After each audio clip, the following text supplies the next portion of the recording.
आज की हमारी कहानी का नाम है आत्मसम्मान। आज रसोई घर से लगातार बर्तनों के पटकने की आवाज़ें आ रही थीं। इधर बाहर आंगन में सेविंग करता सोहन रसोई घर के बर्तनों की आवाज़ों से परेशान होकर अपनी पत्नी शालिनी से बोलता है, क्या शालिनी तुम बर्तन को आहिस्ते से नहीं रख सकती हो? देखो ना बाहर तक कितनी तेज आवाज आ रही है। अपने पति सोहन की बात सुनकर शालिनी बोलती है, आपको बस थोड़ी सी आवाज से ही दिक्कत हो रही है। यहाँ घर का सारा काम मेरे ही सर पर रहता है, उसका क्या? आपका तो बढ़िया है, आप नौकरी कर रहे हैं तो आराम से बना बनाया खाना मिल जाता है। आपको कोई घर का काम करना नहीं पड़ता है। यहाँ मैं बाहर नौकरी भी करती हूँ, फिर घर का भी सारा काम देखो आकर। तुम्हारी माँ तो बस बैठी बैठी हुक्म चलाती रहती हैं। मेरे आने से पहले क्या काम नहीं करती होंगी? पता नहीं किस घर में शादी करके फंस गई। तभी शालिनी की बात सुनकर सोहन बोलता है, पर हमने तो तुमसे नहीं कहा कि तुम नौकरी करो। अब थोड़ी बहुत तो परेशानी होगी ही। अब तुमको नौकरी भी करनी है तो घर में बैलेंस बनाकर चलना ही पड़ेगा, और फिर थोड़ा बहुत तो मैं भी तुम्हारी सहायता करा देता हूँ। अब जब मुझको ही जल्दी जाना है तो क्या तुम घर का काम नहीं कर सकती हो? और फिर तुम्हारी तो आज छुट्टी है, और ये क्या तुम मेरी माँ के पीछे पड़ी रहती हो? अच्छा है कि माँ पिताजी आज घर पर नहीं हैं। और कान खोल कर सुन लो, थोड़ा मेरे माता पिता के लिए सोच समझकर बोला करो। और सोहन गुस्से में अपने कमरे में चला जाता है। इधर शालिनी सोहन की बात सुनकर और आग बबूला हो जाती है और मन ही मन सोचती है, मेरी भी तो कुछ ख्वाब हैं और क्या मैं उनको पूरा नहीं कर सकती? मैंने इतना पढ़ा लिखा है तो क्या घर में बैठकर इन लोगों की सेवा करने के लिए? तभी घर के दरवाजे की डोरबेल बजती है। शालिनी जाकर दरवाजा खोलती है तो सामने काम वाली बाई चमेली थी। उसको देखकर तो शालिनी एकदम भड़क ही उठती है और बोलती है, ये कोई टाइम है तुम्हारा आने का? सारे बर्तन धुलने को पड़े हैं। जब सुबह 7 बजे तुम्हें हम लोगों ने टाइम दे रखा है तो अपने टाइम पर आती क्यों नहीं हो? आधे से ज़्यादा बर्तन मुझे ही धुलने पड़े। तभी चमेली बोलती है, पर मेम साहब अभी 8 भी नहीं बजा है, बस थोड़ा सा लेट हो गई। थोड़ा मेरी बच्ची की तबीयत खराब हो गई थी, इसलिए रात में सोने में थोड़ा लेट हो गया। ठीक है, अब बहाना मत बनाओ और अब यहाँ खड़ी खड़ी मेरा मुंह ना ताको। तुम यहाँ से जल्दी जाओ और बर्तन धुलो जाकर। चमेली रसोई घर में जाकर बर्तन धुलने लगती है और शालिनी अपने पति सोहन के लिए टिफिन तैयार करने लगती है, क्योंकि आज सोहन को जल्दी ऑफिस जाना था। चमेली बर्तन धुलते धुलते रसोई घर में शालिनी से बोलती है, मेम साहब, बड़ी मेम साहब नहीं दिख रही हैं और बड़े साहब भी नहीं दिख रहे हैं। घर में एकदम सन्नाटा पसरा पड़ा है। तो शालिनी चिढ़कर बोलती है, तुम ज़्यादा ध्यान अपने काम पर लगाया करो, समझी? बड़ी मेम साहब कहाँ हैं? बड़े साहब कहाँ हैं? तभी चमेली बोलती है, अरे मेम साहब, मैं तो ऐसे ही पूछ रही थी। वो लोग घर पर रहते हैं तो घर में अच्छा लगता है। तभी शालिनी बोलती है, काम धाम तो है नहीं उन लोगों को, उनको तो पता है घर पर एक काम वाली जो है। मुझे तो इन लोगों ने घर की नौकरानी बना रखा है। सोचा था नौकरी कर ली है तो आराम होगा, लेकिन यहाँ तो उल्टा ही हो गया। घर का सारा काम करो, फिर ऑफिस जाओ, फिर ऑफिस से आओ और फिर घर का काम करो। शालिनी का मुंह चलता रहा। चमेली भी बर्तन धुलकर और झाड़ू पोछा करके चली गई, लेकिन शालिनी का मुंह टेप रिकॉर्डर की तरह चलता ही रहा। इधर ऑफिस के लिए सोहन भी तैयार होकर जूते पहन रहा था तो शालिनी उसके पास लंच का डिब्बा रखकर बोलती है, ये रहा आपका खाने का टिफिन। अपनी पत्नी को गुस्सा देखकर सोहन बोलता है, शालिनी, अगर दिक्कत हो रही है तो नौकरी छोड़ दो, क्योंकि ऐसे परेशान होकर काम करना ठीक नहीं है। तो शालिनी बोलती है, तो मेरा इतना पढ़ना लिखना बेकार है क्या? तुम्हारी माँ घर का काम नहीं कर सकती, वह तो पूरा दिन घर पर बेकार ही बैठी रहती हैं। शालिनी, माँ भी तो तुम्हारा सहयोग करती हैं, पता है कितना सहयोग करती हैं। शालिनी चिढ़कर बोलती है, देखो मेरे मैके में मेरी भाभी बिल्कुल भी काम नहीं करती हैं, वह सिर्फ अपनी नौकरी पर ही फोकस करती हैं। और मेरी माँ पूरे घर को कितने अच्छे से संभाले हैं। एक तुम्हारी माँ है जिन्हें सिर्फ मेरा ही खून पीना है। तभी सोहन बोलता है, अरे तुम्हें तो समझाना भैंस के आगे बीन बजाना है, तुम्हें जो सही लगे वो करो, लेकिन इस तरह से घर में कलह पैदा मत किया करो। और गुस्से में लंच का डिब्बा उठाकर घर से निकल जाता है। इधर शालिनी भी अपने कमरे में पैर पटकते हुए चली जाती है। इधर शालिनी की सासू माँ राधिका जी और ससुर विष्णुदयाल जी अपनी बेटी के बच्चे के जन्मदिन पर उसके घर पर गए थे। राधिका जी की बेटी शालू के एक छोटी बच्ची खुशी है। बड़े ही धूमधाम से खुशी का जन्मदिन मनाया जाता है। सभी लोग खुश थे। राधिका जी की बेटी शालू के ससुराल में सास ससुर और एक देवर और उसका पति रोहित है और उसकी 1 साल की बेटी खुशी भी है। सभी लोग जन्मदिन के दूसरे दिन नाश्ता करने बैठते हैं तो शालू बोलती है, मुझे आप लोगों को एक खुशखबरी सुनानी है, मेरी जॉब लग गई है। शालू ने बीएड कर रखा था, इसलिए उसका टीचर के रूप में एक सरकारी स्कूल में सिलेक्शन हो जाता है। सभी लोग यह बात सुनकर खुश थे, लेकिन शालू की माँ राधिका जी कुछ सोच में डूब गईं। इधर शालू की सासू माँ भी कुछ शांत थी। ऐसा नहीं कि वे दोनों लोग अपनी बेटी और बहू के लिए खुश नहीं थे। जब शालू अपनी माँ को कुछ सोच में डूबा देखती है तो वह थोड़ा परेशान हो जाती है, और जैसे ही वह अपनी माँ को अकेला देखती है तो वह अपनी माँ से पूछती है कि क्या माँ आपको मेरी जॉब लगने से खुशी नहीं हुई? तभी राधिका जी बोलती है, अरे नहीं बेटा, मैं बहुत खुश हूँ तेरी जॉब लगने से। पर बेटा बोलकर राधिका जी चुप हो जाती हैं। पर क्या माँ? शालू अपनी माँ से पूछती है। अरे बेटा कुछ नहीं, ऐसे ही कुछ विचार मेरे मन में चल रहे थे। अरे माँ आप मुझे बताओ तो हो सकता है आप कुछ अच्छा ही सोच रही हो। अपनी बेटी की बात सुनकर राधिका जी बोलती है, बेटा अगर तुम नौकरी करोगी तो तुम्हारे घर का काम कैसे होगा? अभी तो तुम अपने घर का काम बहुत अच्छे से संभाल लेती हो। तुम्हारी सासू माँ को गठिया की बीमारी है, बेटा वह भी उतना काम नहीं कर सकती। फिर तुम्हारी बेटी भी इतनी छोटी है। मुझे लगता है तुमको एक बार अपनी सासू माँ से बैठकर अच्छे से बात करनी चाहिए, क्योंकि मैं नहीं चाहती कि तुम्हारी इतनी प्यारी गृहस्थी इस तरह कमाने की भागदौड़ में बर्बाद हो जाए। बेटा अपने पैरों पर खड़ा होना अच्छा है, लेकिन उससे खुद को या किसी को असुविधा ना हो। इसलिए बेटा पहले तुम्हें अपनी सासू माँ से इसकी इजाज़त लेनी चाहिए। साथ ही अपने आप को तैयार करके ही नौकरी करना कि तुम अपने घर की और अपनी नौकरी की सारी जिम्मेदारी अच्छे से निभा पाओगी, अन्यथा तुम्हारा सुखी जीवन नौकरी के लिए बर्बाद हो जाएगा। माँ की बात सुनकर राधिका बोलती है, माँ आप बिल्कुल ठीक बोल रही हैं। मैं तो जॉब मिलने की खुशी में अपनी जिम्मेदारियों को भूल ही गई। मैंने तो ये सोचा ही नहीं कि मेरी सासू माँ बिल्कुल स्वस्थ नहीं है और मेरी बेटी भी अभी बहुत छोटी है। ठीक है माँ, मैं अपनी सासू माँ से बात करती हूँ और इसके बाद ही मैं कोई निर्णय लूँगी कि मैं नौकरी करूँगी या नहीं।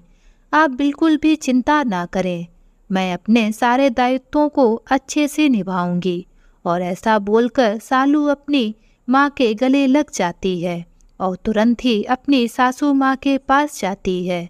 उधर शालू की सासू माँ अपनी पोती के साथ खेल रही थी और शालू अपनी सासू माँ के पास जाकर बैठ जाती है।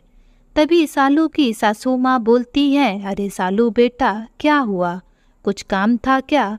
हाँ माँ, आज मुझे आपसे बहुत ज़रूरी बात करनी है, सालू बोलती है। तभी उसकी सासू माँ बोलती है, हाँ बोलो बेटा, तुम्हें क्या बात करनी है? माँ मुझे माफ़ कर दीजिए, मैंने नौकरी करने का फैसला अपने आप ही कर लिया, लेकिन एक बार भी घर के बड़ों से नहीं पूछा। मैंने यह भी नहीं सोचा कि घर का काम कैसे होगा। आपकी पोती अभी भी बहुत छोटी है, आपको भी गठिया की बीमारी है। माँ, मैंने इसके बारे में बिल्कुल भी नहीं सोचा। तब शालू की सासू माँ बोलती हैं, हाँ बेटा दिक्कत तो होगी, लेकिन तुमने घर के बारे में इतना सोचा और मुझे इतना सम्मान दिया, तो हम सास बहू मिलकर संभाल लेंगे। बेटा मैं पूरी तरह से तो घर का काम नहीं कर सकती, लेकिन जितना हो सकेगा तेरी सहायता जरूर करूँगी। 2-3 साल तो बेटा हम लोगों को दिक्कत आएगी, लेकिन जैसे ही खुशी स्कूल जाने लगेगी तो मुझे और तुझे थोड़ा आराम हो जाएगा, और तब तक हम लोगों को भी इसकी आदत पड़ जाएगी, क्योंकि बेटा तेरी नौकरी करने से घर का रूटीन तो बदलेगा ही। तभी सालू बोलती है, माँ जी मैं आप लोगों के लिए सुबह ही सुबह का नाश्ता और दोपहर का खाना बनाकर रख दूंगी, बस आप लोगों को थोड़ा ठंडा खाना खाना पड़ेगा, और मैं तो 3 बजे तक घर वापस आ जाऊंगी, क्योंकि मुझे जिस स्कूल में पढ़ाने जाना है वह स्कूल हमारे घर से बस थोड़ी दूर पर ही है, मुझे जाने में आधा घंटा ही लगेगा। तभी सालू की सासू माँ बोलती हैं, ठीक है बहू, तो तुम अपनी नौकरी के लिए तैयार हो जाओ, और प्यार से उसके सर पर हाथ रख देती हैं।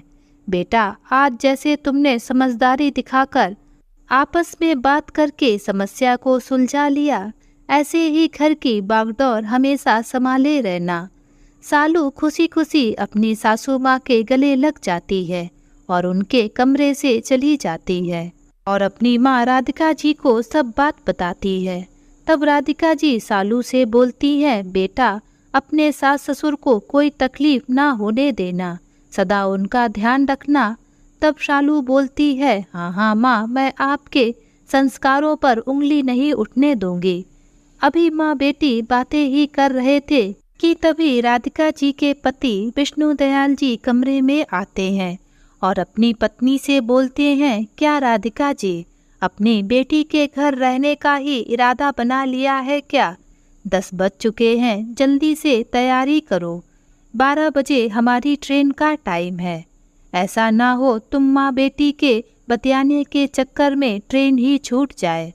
तभी शालू बोलती है, अरे पापा इतनी जल्दी कैसे आप लोग जा सकते हैं? अभी आप लोगों को तो सिर्फ 2 दिन ही तो हुए हैं, इतनी जल्दी आप लोग नहीं जा सकते। तो राधिका जी बोलती है, बेटा बेटी के घर ज़्यादा रुकना ठीक नहीं होता है, अब तुम अपनी गृहस्थी पर ध्यान दो। लेकिन माँ जन्मदिन के फंक्शन के चलते मैं आपसे अच्छे से बात भी नहीं कर पाई। तभी राधिका जी बोलती हैं, ठीक है बेटा फिर कभी आएंगे, और अभी तो रक्षाबंधन भी आने वाला है, तब तुम अपने भाई को तो राखी बांधने आओगी ही ना। और ऐसा बोलकर राधिका जी और विष्णु दयाल जी अपनी बेटी के घर से निकल पड़ते हैं। इधर उनकी बहू शालिनी अपने घर की जिम्मेदारियों को उठाकर परेशान हुई जा रही थी। वह तो बस यह सोचती कि देखो एक मेरी सास है जो बस थोड़ा सा काम करा दिया और सारा काम मेरे सर पर रख देती हैं और आराम से इस घर में महारानियों की तरह रहती हैं। अगर हर काम वो कर दें तो जाने कौन सा उन पर पहाड़ टूट पड़ेगा। और फिर सोचती है कि एक मेरी माँ को देखो, लो सारे घर का काम खुद करती है, मेरी भाभी को भी एक गिलास उठाकर नहीं रखने देती, कितना ध्यान रखती है मेरी माँ अपनी बहू का। और एक और मेरी सास, पता नहीं मेरी भाभी ने ना जाने कौन से अच्छे कर्म किए होंगे जो उन्हें मेरी माँ जैसी सासू माँ मिली हैं, और मैंने ना जाने कौन से कर्म किए होंगे जो मुझे ऐसी सास मिली। तभी शालिनी के पास रखे फोन की घंटी बजती है। शालिनी अपने विचारों के भंवर से निकल कर फोन की तरफ देखती है तो वह फोन उसकी ऑफिस की फ्रेंड का था। पहले तो उसका मन नहीं हो रहा था कि वह किसी से फोन पर बात करे, लेकिन ऑफिस की फ्रेंड कामना की कॉल देखकर वह फोन उठा लेती है, क्योंकि ऑफिस में कामना और शालिनी की काफ़ी पटती थी। हेलो कामना, यार कैसे फ़ोन किया? शालिनी बोलती है तो कामना बोलती है, आज शाम को मैंने अपने घर पर एक छोटी सी पार्टी रखी है, तो तू आ रही है ना? कहाँ यार, घर पर कोई नहीं है। क्यों, तेरे सास ससुर तो तेरे साथ ही रहते हैं, तो घर पर तो वो लोग होंगे ही ना। तभी शालिनी बोलती है, अरे वो आज रात 9 बजे तक ही आ पाएंगे, क्योंकि वे लोग अपनी बेटी के यहाँ गए हैं। यह सब सुनकर कामना बोलती है, अरे तो तेरा हस्बैंड जब आ जाए तो तुम आ जाना। तो शालिनी बोलती है, ऐसा पॉसिबल तो नहीं हो पाएगा। तो कामना बोलती है, कुछ भी कहे यार, तेरे ठाठ हैं ठाठ। सास ससुर जो तेरे साथ रहते हैं उनसे तुझे आराम तो बहुत है।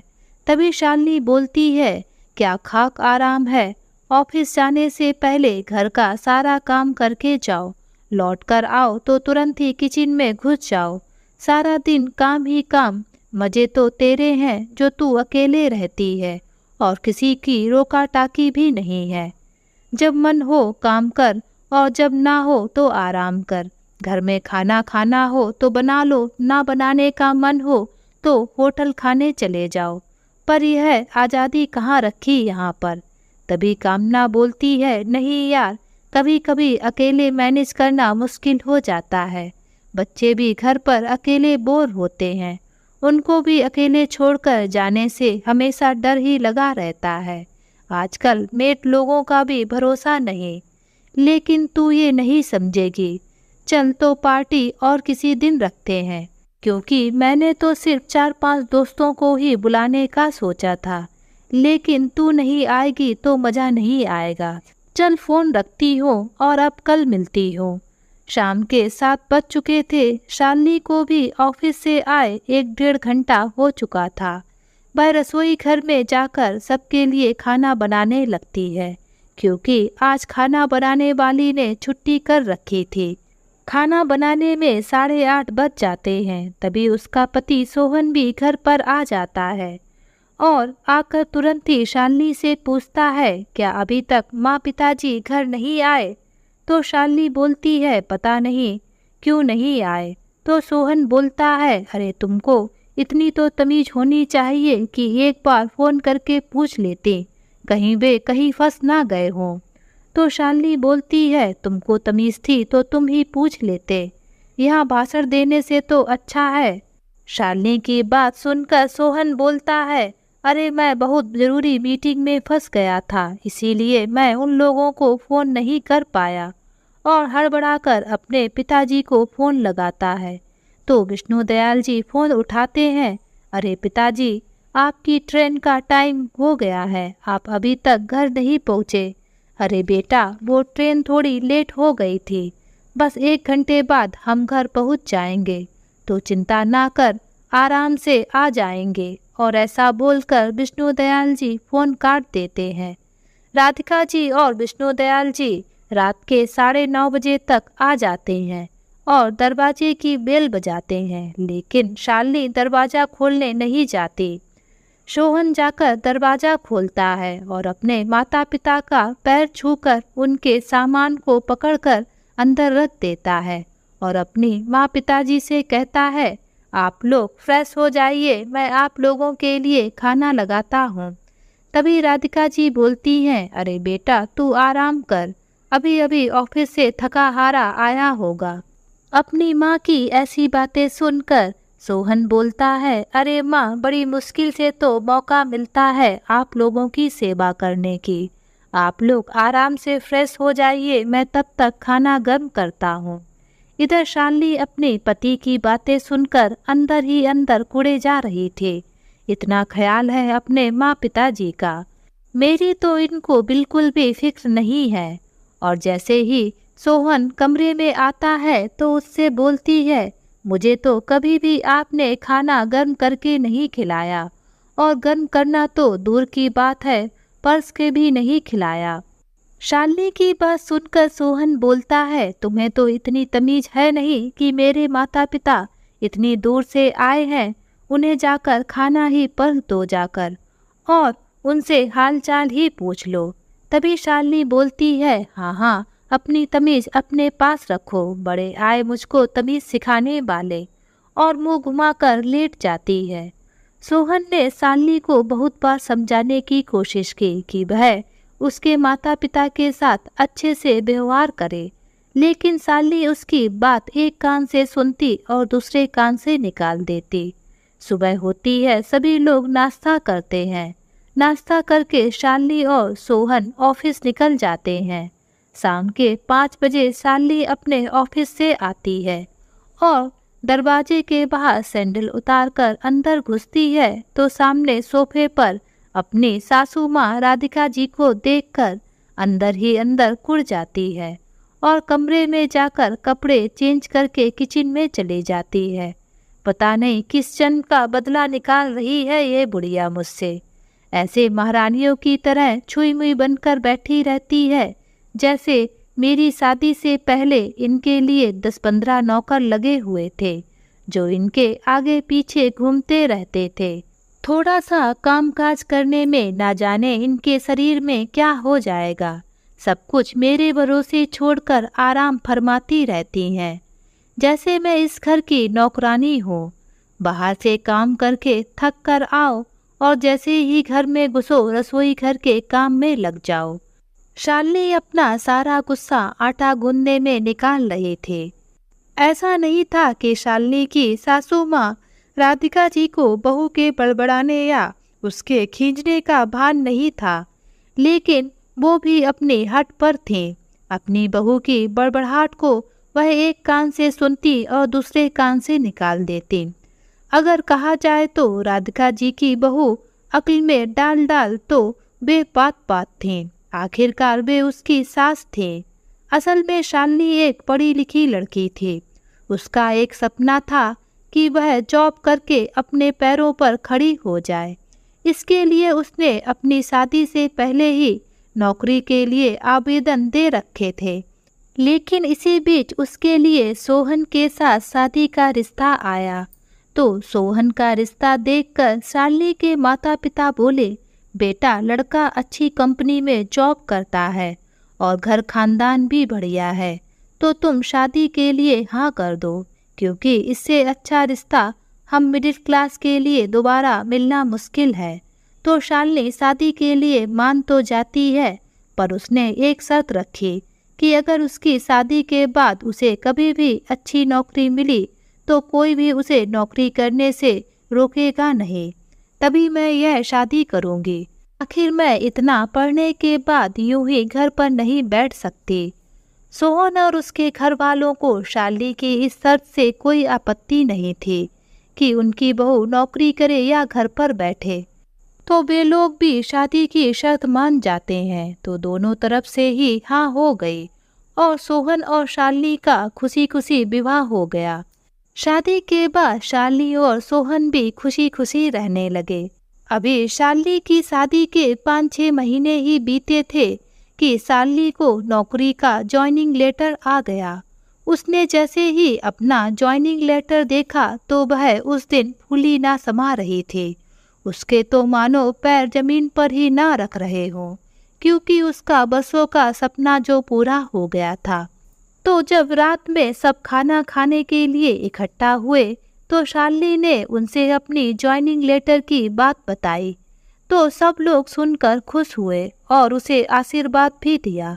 लेकिन राधिका जी ने भी अपनी बात सब लोगों के सामने रख दी। शालिनी बहू नौकरी करे, इससे मुझे जरा भी आपत्ति नहीं है, और मैं यह भी नहीं बोलूँगी कि वो पहले सारे घर का काम करे फिर नौकरी पर जाए। लेकिन मैं भी अब वृद्ध हो चुकी हूँ, इसलिए मैं भी पहले की तरह अब घर की पूरी जिम्मेदारी फिर से नहीं संभाल सकती। और फिर कुछ सोच विचार कर बोलती है, आप सभी लोग सुन लीजिए, मुझे सब कुछ मंजूर है, लेकिन आप लोग मुझसे यह उम्मीद मत रखिएगा कि मैं बहू को रोटियां बनाकर खिलाऊंगी। सभी लोग राधिका जी की यह बात सुनकर आश्चर्य भरी निगाहों से उनकी तरफ देख रहे थे। फिर राधिका जी आगे बोलती है, अगर एक बार मैं इस भंवर में फंस गई तो फिर मैं जिंदगी भर इस भंवर से नहीं निकल पाऊंगी। सभी लोगों को उस वक्त राधिका जी की बात सुनकर हैरानी भी हुई थी। यहाँ तक कि राधिका जी के पति विष्णु दयाल जी ने यह तक कह दिया था कि मुझे तो अपनी आंखों और कानों पर विश्वास ही नहीं हो रहा है कि मेरी सीधी सादी पत्नी भी सास बनते ही अपना रूप इस तरह बदल लेगी। लेकिन अपने पति की बातों का भी राधिका जी के ऊपर कोई असर नहीं पड़ा। वह तो अपनी जिद पर ही अड़ी रही। लेकिन शाली भी कहाँ मानने वाली थी, क्योंकि घर के थोड़े से काम के लिए वो अपनी इतनी अच्छी नौकरी तो घर के कामों के लिए नहीं छोड़ सकती थी, क्योंकि नौकरी करना उसका सपना जो था और उसके पति और ससुर ने तो इजाज़त दे ही दी थी और उसकी सासू माँ को भी उसके नौकरी करने से कोई ऐतराज़ नहीं था। तो घर के कामों के लिए एक समाधान निकाला गया कि घर के झाड़ू पोछा और बर्तन के लिए एक कामवाली और एक खाना बनाने के लिए खाना बनाने वाली रख ली जाएगी। खाना बनाने वाली सुबह और शाम का खाना बनाकर चली जाती थी। शालिनी को सिर्फ इतना ही काम था, ऑफिस से आकर सब लोगों को बस खाना परोसना। सब कुछ अच्छे से चलने लगा। शालिनी की शादी को 2 साल हो गए थे और सभी लोगों को घर के इस रूटीन की आदत भी लग चुकी थी। लेकिन मुश्किल तब खड़ी होती थी जब काम वाली या खाना बनाने वाली छुट्टी ले ले तो शालिनी को तो दिक्कत ही हो जाती थी। ऐसा ही कुछ दिनों से हो रहा था। शालिनी की खाना बनाने वाली 5 दिन की छुट्टी करके चली गई, जिस वजह से शालिनी को ऑफिस जाने और आने के बाद खाना बनाना पड़ रहा था, जिस कारण शालिनी सबसे खिसियाई सी रह रही थी। शालिनी को ऑफिस से आकर रोटियां सेकना सबसे बड़ा बोझ लगता था। ऐसा नहीं कि राधिका जी बिल्कुल भी काम नहीं कराती थीं। जब भी खाना बनाने वाली नहीं आती तो राधिका जी सब्जियां काट देती थीं। लेकिन शालिनी के ऑफिस से आने के बाद रसोई घर में वे झांकती तक नहीं थीं और अगर शालिनी को ऑफिस से आने में देर हो जाए तो सब्जी भी बना देती थीं। लेकिन शालिनी को अपनी बैठी हुई सास उस टाइम बहुत ही चुभती थी। वो हमेशा किचन में बड़बड़ाती रहती और रोटियां सेकती रहती। लेकिन राधिका जी भी अपनी बहू की बड़बड़ाने को एक कान से सुनती और दूसरे कान से निकाल देती। इधर शालिनी अपनी सारी परेशानी अपनी माँ को बताती तो वो भी अपनी बेटी को परेशान देखकर बोलती, पता नहीं तेरी सासू माँ कैसी है। असल में शालिनी की माँ कमला जी की बेटे की शादी 1 साल पहले ही हुई थी। तो जब शालिनी के छोटे भाई की सगाई हुई तो शालिनी की माँ कमला जी ने बड़े ही गर्व से कहा था, मैं अन्य सासों की तरह बिल्कुल भी नहीं हूँ जो अपने बहू के आने पर अपने हाथ पर हाथ धर कर बैठ जाए और फिर बोलती हैं, जब अभी तक पूरा घर संभाल रही हूँ तो अब क्यों नहीं संभाल सकते। मेरी बहू को मेरी तरफ से पूरी तरह से छूट है। वह बहुत अच्छे से नौकरी करे, घर की चिंता बिल्कुल भी ना करे। जब एक माँ अपने सभी बच्चों को रोटियां बनाकर खिला सकती है तो अपनी बहू को क्यों नहीं बनाकर खिला सकती रोटियां। और अपनी बहू के सर पर हाथ रखकर बोलती हैं, बहू तुम निश्चिंत होकर नौकरी करना, घर का सारा काम और रसोई का सारा काम मैं अच्छे से संभाल लूँगी। कमला जी के उच्च विचार सुनकर उनकी होने वाली बहू का पूरा परिवार, रिश्तेदार और यहाँ तक कि उनकी बेटी शालिनी भी गदगद हो गई थी। और शालिनी अपनी माँ की तारीफ में बोलती है, वाह माँ, आपके कितने उच्च ख्याल हैं और आप कितना बड़ा दिल रखती हो। काश मेरी सासू माँ के विचार भी आपकी तरह होते, पर हे भगवान, मेरी किस्मत में ये सुख कहाँ। मेरी तो सासू माँ को तो ऑर्डर देना आता है, बस बैठे बैठे पंचायत करती रहे। मुझे गर्व है कि मेरी माँ इतने खुले विचारों और मानसिकता वाली है। अपने पति सोहन की ओर देखते हुए शालिनी अपनी चिड़चिड़ाहट निकालते हुए बोले जा रहे थे। फिर कुछ दिनों बाद ही शालिनी के भाई की शादी भी हो गई। कुछ दिनों में ही शालिनी की भाभी ने भी अपनी नौकरी ज्वाइन कर ली। कमला जी भी अपनी बहू को अपनी हथेलियों पर ही रखती थीं। सुबह सुबह जल्दी जल्दी उठकर अपनी बहू बेटे के लिए नाश्ता और लंच के लिए टिफ़िन तैयार करती और रात का खाना भी तैयार रखती थीं। यहाँ तक कि कमला जी अपने हाथों से ही परोसकर खाना खिलाती थीं। कमला जी की बहू भी कमला जी के पीछे पीछे माँ जी कहकर अपनी पसंद और नापसंद बताती रहती और अपने खाने की फरमाइशें उनके सामने बोलती रहती। कमला जी भी बड़े चाव से अपनी बहू की हर फरमाइश को पूरा करती। सभी के दिन बड़ी खुशी से बीत रहे थे।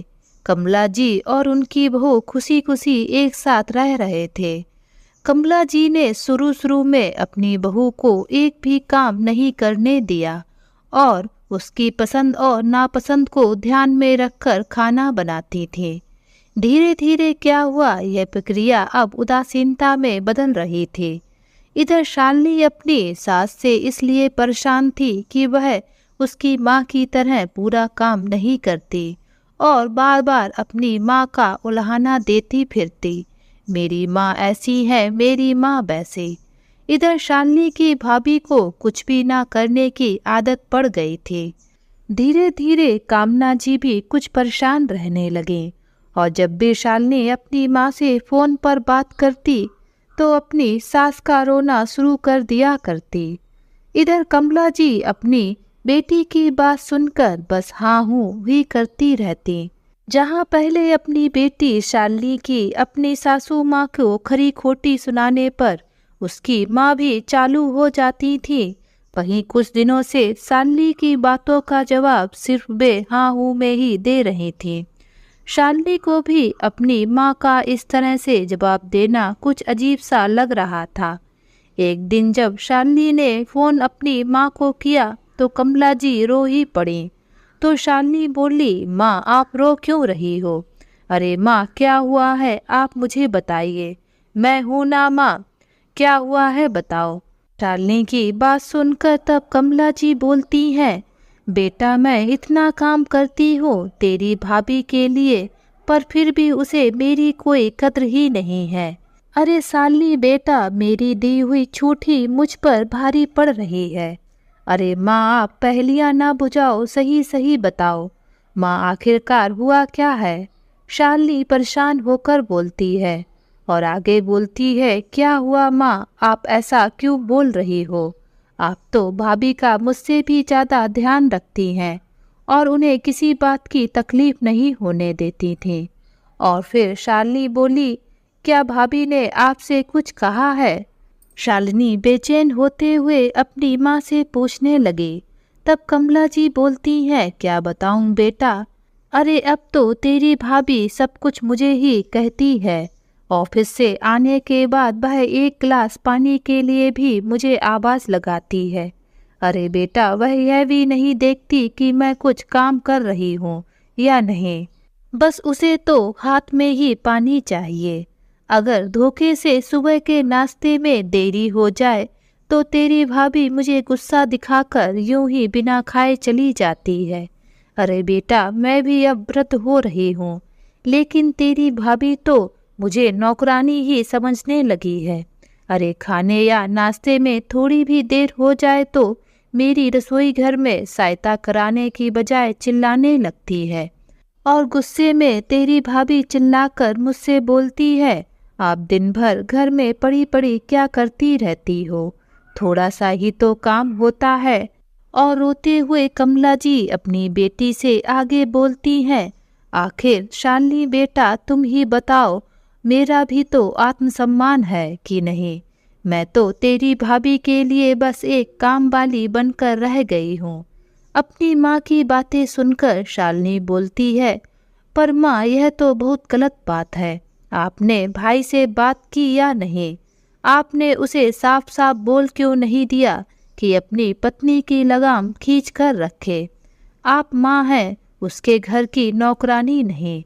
भाभी अगर नौकरी करती हैं तो इसका मतलब यह बिल्कुल भी नहीं कि वे आप पर हुक्म चलाएंगी और अपनी मनमानी करेंगी, शालिनी ने गरजते हुए कहा। तभी कमला जी बोलती हैं, किस मुँह से बोलूं बेटा, पहले तो मैंने ही अपने पैरों पर कुल्हाड़ी मार ली, फिर शिकायत किससे करूं? तेरे पापा ने तो कहा भी था कि कमला अपनी बहू को इतनी ज़्यादा छूट मत दो, नहीं तो बाद में तुम्हें ही पछताना पड़ेगा। लेकिन मैं ही पागल थी और अपनी बढ़ाई के कारण अपनी बहू को सिर चढ़ा लिया। अब भुगतना तो मुझे ही पड़ेगा। और कमला जी आगे बोलती हैं, एक बात बोलूं बेटा, तुम भले ही अपने सासू माँ को कितना भी भला बुरा बोलो, लेकिन तेरी सास का यह फैसला बहुत सही था कि वो बहू को रोटियां बनाकर नहीं खिला सकेगी। तेरी सास भले ही एक बार सबकी नज़रों में बुरी अक्खड़ सास बन गई, लेकिन उन्होंने अपने पूरे जीवन का आत्मसम्मान बचा लिया, और ऐसा कहकर उन्होंने अपने आप को पूरी तरह से बचा लिया।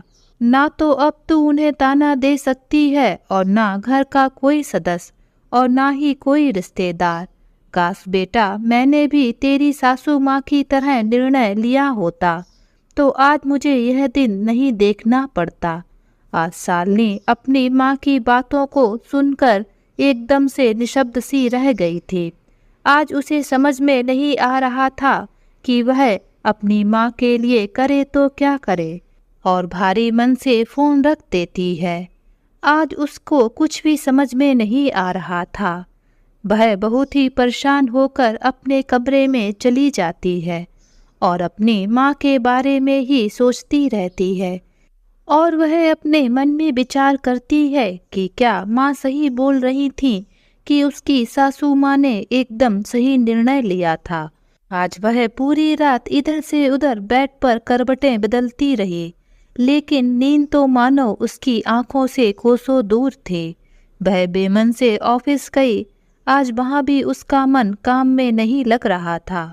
उसकी ऑफिस फ्रेंड कामना ने उससे खोया खोया देखकर पूछा भी कि शालिनी कोई परेशानी है क्या, तो वह अपने चेहरे पर झूठी मुस्कान लेकर बोलती है, अरे कुछ नहीं, वो रात में थोड़ा सा नींद नहीं आई थी, और शाम को ऑफिस से लौटते टाइम भी उसके मन में अजीब सी हलचल चल रही थी।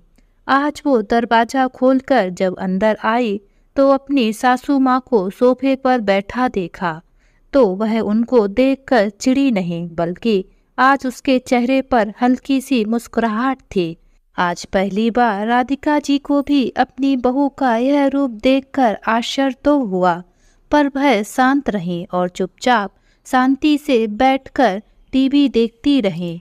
शालिनी अपने कमरे में जाकर कपड़े चेंज करके रसोई घर में जाकर चाय बनाने लगी, और इधर शालिनी के सास ससुर आराम से बैठे बातें कर रहे थे, और बात करते करते शालिनी के सासू माँ अपने नाखूनों में रेड कलर का नेल पेंट भी लगा रही थी, जिसे देखकर उनके पति विष्णुदयाल जी उन्हें चिढ़ा रहे थे।